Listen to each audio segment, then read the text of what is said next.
తెలంగాణలో కాంగ్రెస్ ప్రభుత్వం ఇచ్చిన హామీలను నెరవేర్చే సమయం దగ్గర పడుతుంది. అధికారంలోకి వచ్చిన 100 రోజుల్లోనే 6 గ్యారెంటీలను అమలు చేస్తామని సీఎం రేవంత్ రెడ్డి హామీ ఇచ్చారు. ఇచ్చిన హామీ ప్రకారం ఇప్పటికీ 2 హామీలను నెరవేర్చారు. మహిళలకు ఉచిత బస్సు ప్రయాణంతో పాటు రాజీవ్ ఆరోగ్యశ్రీ పథకాలు అమలు చేశారు. రైతు బంధును కూడా అందిస్తుంది. మిగిలిన పథకాలను 100 రోజుల్లోపే అమలు చేస్తామని చెప్పారు. ప్రస్తుతం రాష్ట్రంలో కాంగ్రెస్ సర్కారు కొలువుదీరి సుమారు 50 రోజులైంది. గజం కేవలం 26,000 రూపాయలతో 165 గజాల భూమి కేవలం 52 లక్షలు మాత్రమే. మిగిలిన హామీలు అమలు చేయడానికి మరో 50 రోజులు మాత్రమే ఉన్నాయి. ఈలోపు అన్ని హామీలను అమలు చేయాలని కాంగ్రెస్ సర్కారు భావిస్తుంది.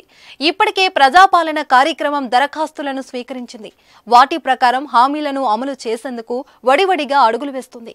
అలాగే ఇప్పుడు ఆడబిడ్డలకు మరో శుభవార్త అందింది.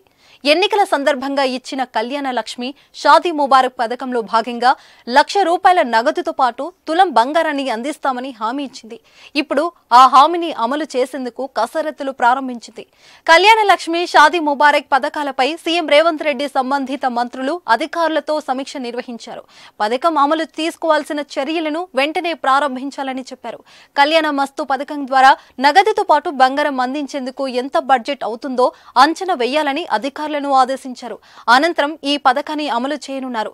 దీంతో కొత్త పెళ్లైన వారు త్వరలోనే 1,00,000తో పాటు 10 గ్రాముల బంగారం అదనంగా పొందవచ్చు. పెళ్లైన అమ్మాయిలందరూ ఈ పథకం కోసం దరఖాస్తు చేసుకోవచ్చు.